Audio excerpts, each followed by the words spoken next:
Kehebatan pelaut Indonesia di masa lampau yang sedikit sekali kita ketahui bahkan terkesan ada yang sengaja menutup-nutupi. Tatkala pelaut Portugis mencapai perairan Asia Tenggara pada awal tahun 1500-an mereka menemukan kawasan ini didominasi kapal-kapal Jung Jawa. Kapal dagang milik orang Jawa ini menguasai jalur rempah-rempah yang sangat vital, antara Maluku, Jawa, dan Malaka. Kota pelabuhan Malaka pada waktu itu praktis menjadi kota orang Jawa. Di sana banyak saudagar dan nakhoda kapal Jawa yang menetap, dan sekaligus mengendalikan perdagangan internasional. Tukang-tukang kayu Jawa yang terampil membangun galangan kapal di kota pelabuhan terbesar di Asia Tenggara itu. Bukti kepiawaian orang Jawa dalam bidang perkapalan juga ditemukan pada relief Candi Borobudur yang memvisualkan perahu bercadik, belakangan disebut sebagai kapal Borobudur. Orang Jawa adalah orang-orang yang sangat berpengalaman dalam seni navigasi, sampai mereka dianggap sebagai perintis seni paling kuno ini, walaupun banyak yang menunjukkan bahwa orang Cina lebih berhak atas penghargaan ini, dan menegaskan bahwa seni ini diteruskan dari mereka kepada orang Jawa. Tetapi yang pasti adalah orang Jawa yang dahulu berlayar ke Tanjung Harapan dan mengadakan hubungan dengan Madagaskar, di mana sekarang banyak dijumpai penduduk asli Madagaskar yang mengatakan bahwa mereka adalah keturunan orang Jawa. Sementara perkapalan laut Cina tidak ada sampai akhir dinasti Song. Dinasti Song adalah salah satu dinasti yang memerintah di Tiongkok antara tahun 960 sampai dengan tahun 1279 sebelum Tiongkok diinvasi oleh bangsa Mongol. Kapal mereka hanya sebatas kapal sungai. Kapal yang digunakan orang Cina untuk mengarungi samudera pada masa sebelum ini berasal dari negeri Kunlun yaitu Nusantara, demikian juga India. Robert Dicret, seorang peneliti tentang Afrika dari London University, dalam buku ini menggambarkan peran para pelaut nomaden dari wilayah berbahasa Austronesia, yang kini bernama Indonesia, meninggalkan jejak peradaban yang cukup signifikan di sejumlah tempat di Afrika. Para penjelajah laut dari Nusantara diperkirakan sudah menjejakkan kaki mereka di benua Afrika melalui Madagaskar sejak awal tarikh Masehi. Jauh sebelum bangsa Eropa mengenal Afrika dan sebelum bangsa Arab dan Zirazi dengan perahu dhow mereka menemukan kota-kota eksotis di Afrika, seperti Kilwa, Lamu, dan Zanzibar. Walaupun tidak meninggalkan catatan tertulis mengenai perjalanan mereka, sisa-sisa peninggalan mereka di Afrika jauh lebih banyak daripada yang diketahui secara umum, tulis Dicret pada pengantar bukunya. Perlu kita sadari bahwa memang masalah kita orang Indonesia dari zaman dahulu sebelum dikenal nama Indonesia sampai sekarang masalahnya adalah sama. Satu di antaranya adalah bahwa orang Indonesia itu tidak suka membaca dan tidak suka menulis, jam baca kita kurang dan karya tulis kita juga jauh lebih kurang lagi, bahkan dosen dan profesor pun jarang menulis. Dampaknya adalah seolah kita tidak memiliki sejarah, sementara sejarah itu diakui kalau ada catatan tertulis. Jadi meskipun Indonesia memiliki kebudayaan yang sangat kaya dan luhur di masa lampau, tetapi tidak diakui oleh dunia bahkan hampir tidak diketahui karena orang-orang Indonesia tidak pernah mencatatkan kehebatannya sehingga dampaknya membuat generasi saat ini tidak mengenal kedikdayaan peradaban leluhurnya. Bahkan catatan-catatan yang terbaru, misalnya tentang kerajaan Majapahit, Majapahit adalah salah satu kerajaan terbesar di Nusantara, ironisnya, hampir tidak memiliki catatan tertulis kecuali 2 kitab saja, itu pun syarat dengan mitos. Meskipun para pelaut Nusantara tidak meninggalkan catatan dan bukti-bukti konkret mengenai perjalanan mereka, sisa-sisa peninggalan mereka di Afrika jauh lebih banyak daripada yang diketahui secara umum, tulis Dicret pada pengantar buku terbarunya. Bahkan jauh sebelum Cheng Ho dan Columbus membuat sejarah pelayaran mereka yang fenomenal, para penjelajah laut Nusantara bisa dikatakan sudah melintasi sepertiga bola dunia. Meskipun sejak 500 tahun sebelum Masehi orang-orang Cina sudah mengembangkan beragam jenis kapal dalam berbagai ukuran hingga abad ke-7, kecil sekali peran kapal China dalam pelayaran laut lepas. Kapal-kapal Jung Cina lebih banyak melayani angkutan sungai dan pantai. Tahukah Anda bahwa kita memiliki peradaban agung di masa lampau?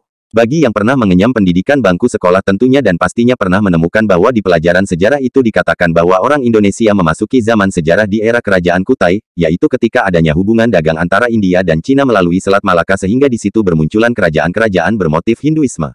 Sebenarnya ini memiliki sebuah paradoks besar yang hampir tidak disadari banyak orang. Sadarkah kita bahwa, sebenarnya orang Cina itu tidak memiliki semangat bahari yang memadai, mereka baru bisa membuat kapal yang bisa berlayar di luasnya samudera sekitar abad ke-10 tepatnya di zaman dinasti Sung. Jadi sebelum itu mereka hanya berlayar di sungai atau berlayar di pesisir dengan kapal-kapal yang ala kadarnya. Kemudian di India bahkan lebih mengerikan lagi karena di India itu kebudayaannya darat, kebudayaan orang-orang yang sangat takut pada lautan. Bagi yang pernah membaca epik Ramayana, di situ dikisahkan bahwasanya, Sri Rama ketika dia mau ke Sri Lanka ke Alengka itu alih-alih berlayar dia memilih untuk bikin jembatan. Mengapa demikian? Karena dalam tradisi orang India, laut itu adalah wilayah yang kotor yang sebaiknya dihindari. Mereka berpikir bahwa puncak gunung itu adalah tempat para dewa, semakin tinggi semakin dekat kepada kebajikan, sedangkan semakin bawah itu semakin jauh dari kebajikan, makanya laut tempat terendah itu dikatakan sebagai sumber dari setan segala macam keburukan yang jelek-jelek, maka sebisa mungkin orang-orang India itu tidak berlayar. Makanya dahulu di sekolah ada pernyataan. Salah satu teori tentang masuknya Hindu ke Indonesia adalah teori Brahmana yang menyebutkan bahwa yang menyebarkan agama Hindu di Indonesia itu adalah para Brahmana. Akan tetapi teori Brahmana itu punya kelemahan yaitu, dikatakan para Brahmana itu secara tradisi tidak boleh menyeberang laut atau tidak boleh pergi ke tempat yang jauh. Nah disinilah paradoksnya, kalau orang Cina tidak memiliki budaya bahari budaya maritim karena mereka takut sama kekuasaan Raja Naga Laut Timur, dan kalau India juga tidak memilikinya, lalu apa yang menghubungkannya?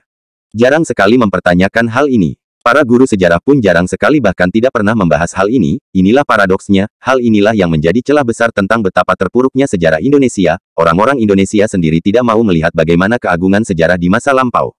Sebenarnya bukan kebudayaan Nusantara itu muncul gara-gara perdagangan antara India dan Cina, tapi semangat bahari orang-orang Nusantara lah yang menghubungkan antara India dan Cina. Makanya James Hornell menyebut bahwa orang-orang Indonesia itu 500 tahun sebelum Masehi mereka sudah berinteraksi dengan orang-orang India dan orang-orang Sri Lanka, bahkan ketika Hindu belum menjadi Hindu seperti yang kita kenal sekarang. Bagi yang pernah ke Sri Lanka, di sana ada legenda tentang orang-orang suku Naga yang berlayar dengan perahu bercadik satu. Nah itu tidak lain tidak bukan dan tidak bisa tidak, itulah para pelayar atau pelaut-pelaut dari Nusantara atau sebut saja Indonesia. Jadi, sesungguhnya, yang membangun jalur sutra versi laut itu bukan orang Cina, bukan orang India, tapi orang Indonesia yang menghubungkan kebudayaan mereka berdua walaupun pada akhirnya orang Indonesia menyerap tradisi khususnya tradisi spiritual dari India. Josh F. Hourani, seorang ahli sejarah Arab yang menyebutkan bahwa pelaut-pelaut Arab itu sudah sejak 1 abad sebelum Masehi sudah sampai ke India, disebutkan seperti itu, akan tetapi Josh Hourani juga menyebut bahwa orang Arab itu terlambat dibanding orang-orang Melayu, artinya, ketika orang Arab di situ sebelum Masehi sudah ada orang-orang Indonesia juga sudah berlayar di situ. Teks bukunya saya tampilkan di sini. Tidak sampai di situ saja bahkan Josh Hourani pun menyebutkan bahwa bentuk kapal layar orang Indonesia adalah bentuk kapal layar yang paling berpengaruh di seluruh dunia, yaitu kapal layar yang bisa diputar haluannya dan layarnya bisa dinaik turunkan dengan sangat fleksibel. Itu adalah kapal-kapal bentukan Indonesia yang kemudian ketika ada di India mempengaruhi bentuk-bentuk kapal di India. India adalah pertemuan antara para pelaut Persia, Arab, Yaman, Afrika, Mesir, Mesopotamia dan sebagainya. Kemudian disitulah kapal layar Indonesia itu diadopsi oleh seluruh dunia, dari negara-negara yang disebutkan itu kemudian nanti diadopsi oleh orang-orang Eropa. Setelah kita tahu betapa jauhnya orang-orang Indonesia berlayar maka akhirnya kita bisa menghasilkan jawaban atas pertanyaan-pertanyaan yang masih membingungkan para ilmuwan, misalkan, pertanyaan yang simpel tapi bikin ilmuwan pusing. Kenapa ikan mujair ada di Indonesia? Itu cukup membuat ilmuwan bingung sebab ikan mujair itu ikan air tawar dan pada awalnya hanya ada di Afrika, seharusnya dia tidak bisa menyeberangi lautan, namun kini pada kenyataannya, ikan mujair itu seharusnya hanya ada di Afrika sekarang ada di Indonesia.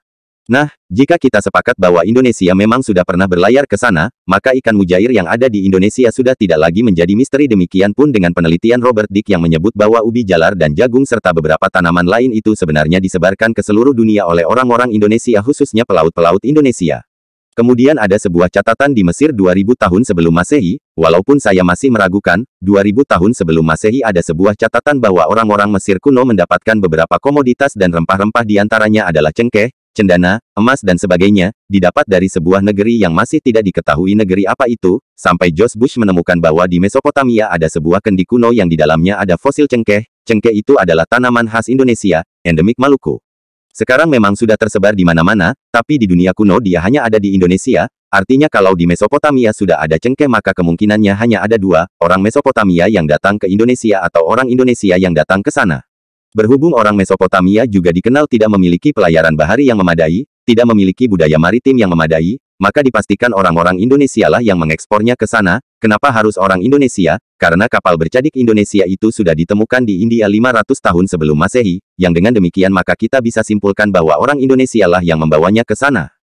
Selanjutnya, bagi teman-teman yang beragama Kristen pastinya tidak asing dengan kitab 1 Raja-Raja, di situ ada cerita tentang Raja Salomo yang mendapatkan 23.000 kg emas atau 666 talenta emas, kemudian dia mendapatkan bulu burung merak, kayu cendana, rempah-rempah dan sebagainya, kombinasi antara emas, bulu burung merak, kayu cendana dan kera itu lebih enak dan gading itu lebih bagusnya lagi kalau ditemukan di Indonesia. Ah, masa iya bisa begitu? Saya juga katakan sebelumnya bahwa saya tidak terlalu percaya tentang hal ini tapi mesti terbuka untuk ini, lantas jika demikian halnya berarti Nabi Sulaiman atau Raja Salomo itu punya hubungan dagang dengan kebudayaan Indonesia, apalagi Raja Salomo atau Nabi Sulaiman pada waktu itu mendapatkan emas dari negeri yang disebutkan kaya akan emas sebagaimana disebutkan di Alkitab 1 Raja-Raja pasal 10 ayat 23. Disebutkan juga di 1 Raja-Raja pasal 10 ayat 12. Lagi pula kapal-kapal Hiram, yang mengangkut emas dari Ofir, membawa dari Ofir sangat banyak kayu cendana dan batu permata yang mahal-mahal. Nah, di manakah negeri Ofir itu? Pulau Ofir yang hilang bagai ditelan bumi, hingga sekarang juga belum terpecahkan. Walaupun sudah diteliti oleh banyak ahli sejarah dan juga para ahli yang terkait di bidangnya, pulau yang dikabarkan berada di Pulau Sumatera ini masih belum menemui ujungnya. Tapi, memang untuk semua barang berharga yang ada di kargo Nabi Sulaiman semuanya bisa ditemukan di Pulau Sumatera. Dan tanahnya sangat subur ditambah kenyataan bahwa Salomo atau Nabi Sulaiman itu perjalanannya 1 tahun untuk sampai ke sana, disebutkan 3 tahun, menurut para penafsir bahwa maksud 3 tahun itu adalah 1 tahun dan menunggu angin dan lain sebagainya 2 tahun. Jadi perjalanan yang memakan waktu setahun itu kira-kira daerah yang mana jaraknya 1 tahun dari Israel, dan punya tanah yang sangat subur, dan punya banyak emas, cengkeh, gading, punya bulu burung merak, punya kayu cendana, kira-kira tidak lain itulah Indonesia.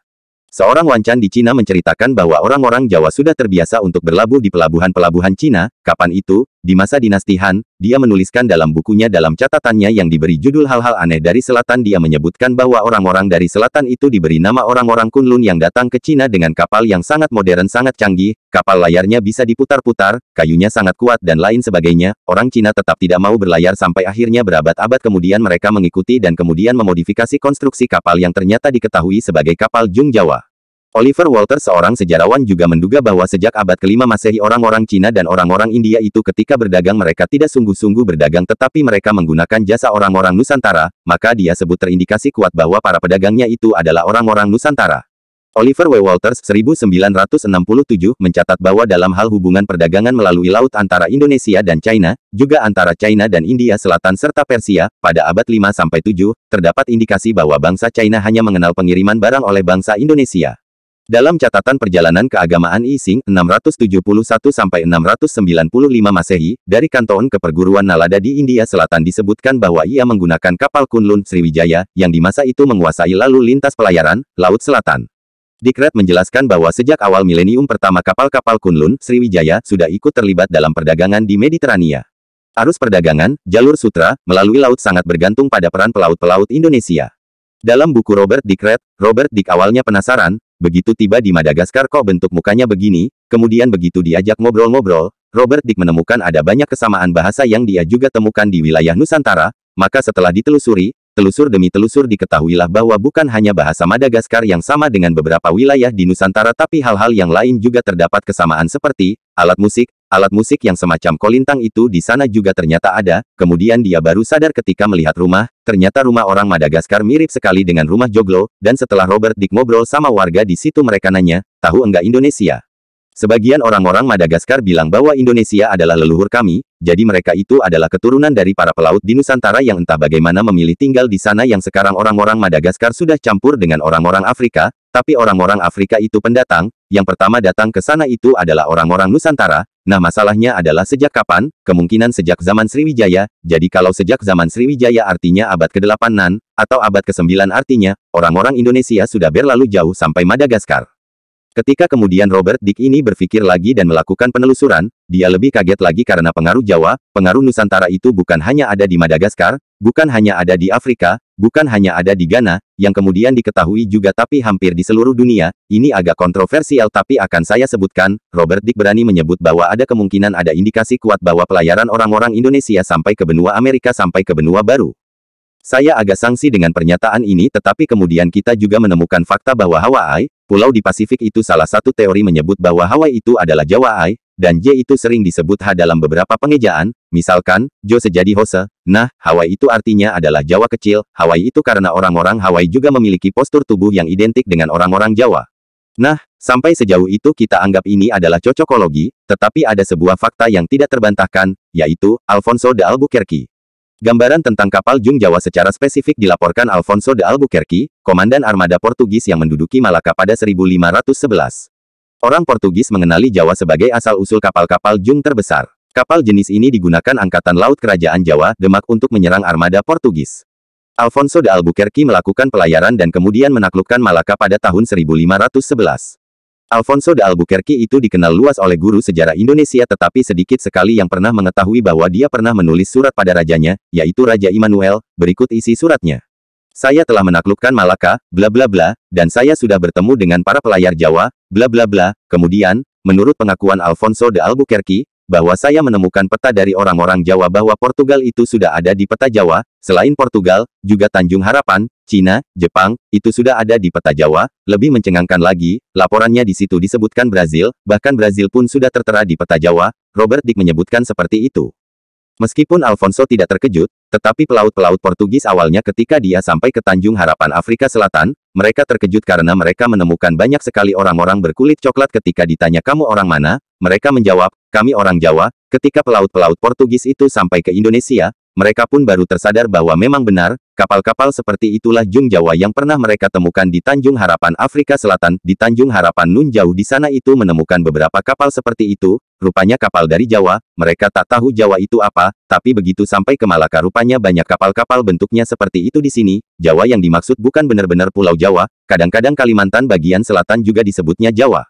Kesaksian tentang betapa berwibawanya armada-armada Indonesia juga ditemukan dalam catatan Giovanni dari Empoli. Dia menyebutkan bahwa kapal Jung Jawa itu sedemikian besar dan demikian kuatnya, dia menyebut itu adalah benteng yang mengapung di lautan, jadi kapal-kapalnya itu sedemikian keras sampai mampu menahan serangan-serangan artileri seperti meriam. Jika dibombardir pakai meriam kapalnya kuat tidak hancur.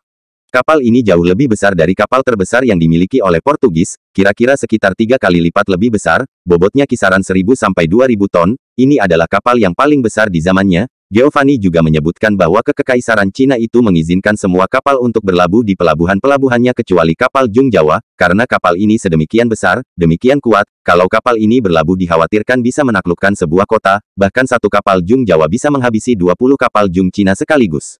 Nah kapal inilah yang kemudian menginspirasi dinasti Song untuk membuatnya walaupun tetap tidak sebaik kapal Jawa karena bahannya bukan kayu jati. Jadi kalau kita tahu Laksamana Cheng Ho, kapalnya sedemikian besar itu, ada kabar bahwa kapalnya itu dibuat di Semarang, bukan di Cina. Kenapa orang Indonesia memiliki tradisi berlayar yang luar biasa seperti itu? Karena Indonesia berbentuk kepulauan, maka kita tidak akan menemukan wilayah lain yang memiliki tradisi berlayar yang sebaik Nusantara, bukankah di Indonesia? Untuk datang dari satu pulau ke pulau yang lain harus berlayar, kemudian banyak tempat latihannya yang enak, mau ke tempat badai ada, di selatan Jawa yang banyak badainya, mau yang lautnya ramah seperti Laut Jawa, di utara Jawa, itu kan, ramah lautnya, jadi semua medan untuk berlatih berlayar itu orang-orang Indonesia sudah memilikinya, dan sudah terbiasa. Suku Bajo yang tadi disebutkan itu di masa lampau adalah suku yang tidak pernah mendarat, mereka lahir di sana mati di sana yang dimaksud itu di laut, di perahu, jadi mereka hanya turun ke darat untuk berinteraksi dengan suku-suku lain, dan orang-orang Bajo dikenal sebagai orang yang bisa beradaptasi di semua kondisi lingkungan. Nah, setelah kita membahas begitu agungnya kekuasaan maritim Nusantara di masa lalu, kita bertanya, kenapa sekarang tidak terjadi seperti itu? Para sejarawan kemudian menemukan 3 alasan. Alasan yang pertama adalah, orang-orang Demak khususnya ketika dikalahkan oleh armada Portugis di Malaka, misalnya ketika serangan Adipati Yunus yang gagal itu mereka sadar bahwa kapal-kapal Portugis bisa menang karena ukuran kapalnya kecil, jadi karena kecil mereka lebih fleksibel, sejak saat itu orang-orang Demak mengecilkan kapal-kapalnya sampai 10 kali lebih kecil dari sekitar 1000 sampai 2000 ton menyusut menjadi sekitar 100 ton, kemudian itu belum berakhir di masa Amangkurat I Raja Jawa yang dianggap agak diktator itu untuk menahan terjadinya pemberontakan atau untuk menghindarkan terjadinya pemberontakan maka dilarang adanya pembuatan kapal-kapal di pesisir utara Jawa sehingga akhirnya kapal-kapal Indonesia menjadi menyusut lagi jadi sekitar 50 ton. Setelah itu datanglah VOC, VOC juga khawatir, maka VOC mengeluarkan sebuah kebijakan larangan untuk orang-orang Jawa membuat kapal yang kapasitasnya di atas 50 ton, mulai sejak saat itulah orang-orang Jawa hanya boleh bikin odong-odong. Saya menambahkan catatan tragisnya di sini. Jadi, sisa-sisa kejayaan orang Indonesia dalam berlayar ditemukan di Makassar, orang-orang Makassar itu terkenal dengan kapal pinisinya, sejak tahun 1700-an mereka datang ke Australia untuk mengambil teripang dari orang-orang aborigin. Perlu dipahami di sini bahwa kata Makassar bukan merujuk kepada suku Makassar saja, karena pada kenyataannya ada suku Mandar dan suku Bugis yang juga disebut pelaut dari Makassar. Jadi, orang-orang Makassar itu ketika datang ke Australia, suku aborigin mereka tidak menjajah, mereka membutuhkan teripang untuk dijual ke Cina, oleh orang Cina, teripang dibuat untuk obat kuat, tetapi teripang itu diambil dengan cara barter, orang-orang aborigin itu adalah orang-orang yang belum bisa baca tulis. Bahkan mereka masih hidup di zaman batu, mereka sama sekali belum mengenal logam, kalau orang Makassar mau, orang Makassar itu bisa saja mengalahkan dan menjajah orang-orang aborigin, tetapi kenyataannya adalah, orang Makassar maunya jual beli, ketika orang aborigin tidak kenal uang, orang Makassar akhirnya bertransaksi sistem barter, maka orang-orang Makassar itu dikenal dengan sangat baik oleh orang aborigin. Orang-orang aborigin itu kalau disebut kata Makasan, mereka sangat senang sekali, karena orang-orang aborigin itu punya keindahan masa lampau ketika mereka berhubungan dagang dengan orang-orang Makassar, jadi setiap menjelang musim hujan orang-orang Makassar itu biasanya datang mengambil teripang dari orang-orang aborigin tapi mereka tidak mencuri, mereka meminta agar supaya mengumpulkan kemudian barter, kadang-kadang memberi beras, memberi pisau, senapan, ngasih alkohol, candu buat merokok dan lain sebagainya. Ini terjadi kurang lebih 1,5 abad, jadi hubungan antar orang Makassar dengan orang aborigin itu sangat akrab bahkan orang aborigin banyak yang ikut ke Makassar, demikian halnya orang Makassar banyak yang tinggal di suku aborigin untuk mengajarkan kepada mereka cara bagaimana beternak mutiara, dan walaupun mereka terpisah ribuan kilometer, tapi setiap mau musim hujan orang-orang aborigin pasti sudah menunggu di pesisir pantai di sekitar Darwin, dan mereka sudah menyiapkan berton-ton teripang. Ketika orang Makassar datang terjadilah transaksi, itu adalah masa-masa yang paling indah untuk suku aborigin sebelum negara api menyerang, tahun 1900-an, Australia dikuasai oleh orang-orang kulit putih, pada waktu itu dikenakanlah cukai pajak, jadi ketika orang Makassar berlayar menuju Australia di tengah jalan dicegat, dan disuruh balik lagi kalau tidak mengeluarkan cukai, karena orang-orang Makassar tidak mau bayar pajak akhirnya orang-orang Makassar itu pun kembali lagi ke Makassar. Jadi pada suatu ketika di masa lampau orang-orang aborigin pas menjelang musim hujan mereka sudah berderet di pantai membawa teripang begitu banyak. Mereka memantau dan menunggu kedatangan orang-orang Makassar yang tidak kunjung muncul. Namun demikian, menurut Paul, riwayat perjalanan Mangatara selama ini hanya berdasarkan catatan Belanda di Sulawesi yang tengah menjajah Nusantara dan lukisan orang aborigin di dinding goa. Dari antara tahun 1760 sampai tahun 1770, hubungan akrab suku Yolngu dan pelaut Makassar berlanjut hingga sekitar 1,5 abad. Hubungan ini bisa berlangsung langgeng dalam jangka waktu yang lama karena sikap para pelaut dari Makassar yang bersahabat, dan memberi manfaat yang signifikan dalam kehidupan masyarakat Yolngu di pesisir pantai Arnhem Land. Sikap seperti ini yang tidak ditemukan pada para pelaut Eropa ketika tiba di benua Australia. Ketika orang Makassar datang dan pergi selama beberapa abad, mereka menghormati kekuasaan suku Yolngu. Para pelaut Makassar hanya berada di sekitar pantai setelah berlabuh. Di tempat ini mereka menunggu para juragan Yolngu untuk bernegosiasi dalam hubungan dagang mereka. Hanya ada beberapa saja ketidaksepakatan yang kemudian menjadi perkelahian dalam hubungan dagang selama berabad-abad. Namun, pada suatu musim hujan, saat mereka sudah menyiapkan teripang dan segala hasil laut yang menjadi komoditas perdagangan tanah Arnhem, para penduduk asli ini harus menerima kenyataan bahwa para pelaut Makassar tak akan pernah datang lagi. Kisah mesra mereka harus berakhir setelah pemerintah Australia pada awal abad ke-19 mewajibkan setiap pelaut untuk memiliki izin dan membayar semacam pajak jika hendak memancing atau memanen teripang di kawasan Australia. Kabar bahwa sejumlah nakhoda dari Makassar sudah diberi tahu bahwa mereka tidak bisa lagi datang karena Balanda. Balanda adalah sebutan penduduk asli untuk bangsa Eropa, yang ada di pelabuhan Darwin tidak mengizinkan mereka berlabuh. Sejumlah tetua Yolngu ingat betul, bagaimana ayah atau kakek mereka berurai air mata, ketika para nakhoda dari Makassar itu menyampaikan kabar ini. Banyak penduduk Yolngu yang mengecam cerita itu. Mereka mengatakan, siapa Balanda-Balanda itu? Mereka tak ada urusan dengan perjanjian kerjasama yang resmi antara klan kita dan pelaut dari Makassar. Sejak saat itu, mulai tahun 1906, tak ada lagi pinisi yang datang ke Arnhem Land. Kehidupan menjadi sulit bagi penduduk Yolngu ketika perdagangan dengan pelaut Makassar berhenti. Memang ada kapal-kapal baru yang datang dan pergi di perairan Arnhem Land, yang kini termasuk dalam negara bagian Northern Territory Australia. Namun, bukannya untuk berdagang seperti pelaut Makassar, mereka malah mencuri.